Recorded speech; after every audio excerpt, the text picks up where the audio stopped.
Numbers chapter 11. Now the people complained about their hardships in the hearing of the Lord, and when he heard them, his anger was aroused. Then fire from the Lord burned among them and consumed some of the outcasts of the camp. When the people cried out to Moses, he prayed to the Lord, and the fire died down. So that place was called Taberah, because fire from the Lord had burned among them.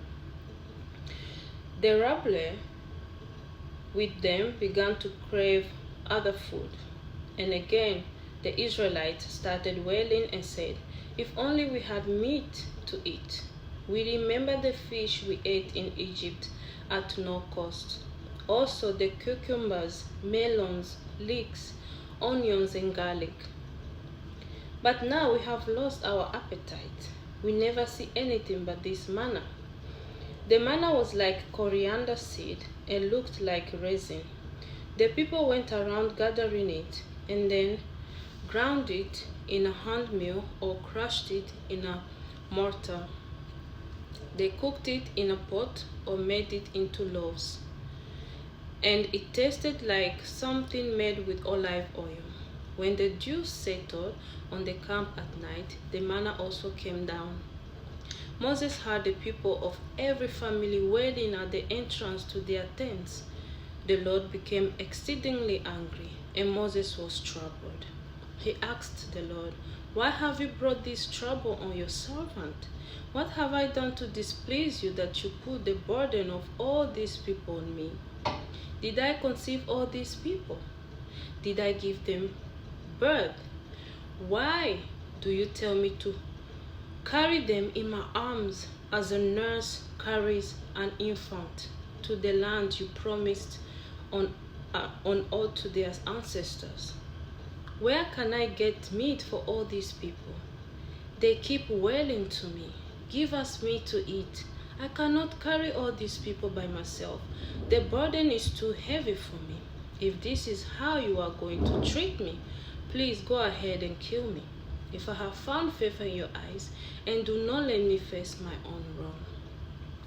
The Lord said to Moses, "Bring me 70 of Israel elders who are known to you as leaders and officials among the people.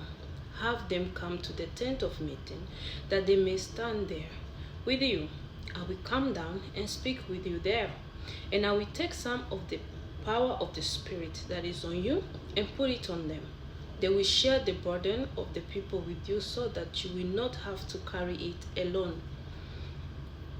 Tell the people, 'Consecrate yourselves in preparation for tomorrow when you will eat meat.' The Lord heard you when you wailed, 'If only we had meat to eat. We were better off in Egypt.'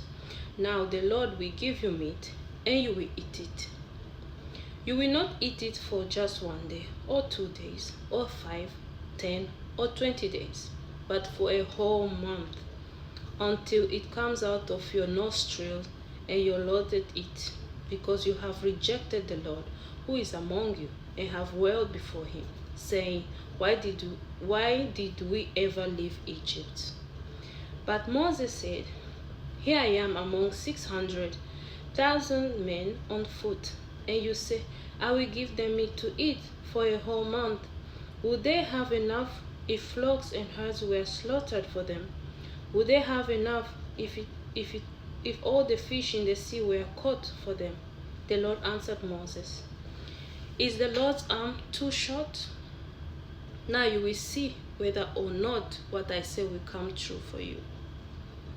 So Moses went out and told the people what the Lord had said. He brought together 70 of their elders and had them stand around the tent. Then the Lord came down in the cloud and spoke with him, and he took some of the power of the Spirit that was on him and put it on the 70 elders. When the Spirit rested on them, they prophesied, but did not do so again. However, 2 men whose names were Eldad and Medad had remained in the camp. They were listed among the elders, but did not go out to the tent. Yet the Spirit also rested on them, and they prophesied in the camp. A young man ran and told Moses, Eldad and Medad are prophesying in the camp. Joshua, son of Nun, who had been Moses' aide since youth, spoke up and said, Moses, my Lord, stop them. But Moses replied, Are you jealous for my sake? I wish that all the Lord's people were prophets, and that the Lord would put his spirit on them. Then Moses and the elders of Israel returned to the camp. Now a wind went out from the Lord and drove quail in from the sea. It scattered them up to 2 cubits, deep all around the camp, as far as day's walk in any direction.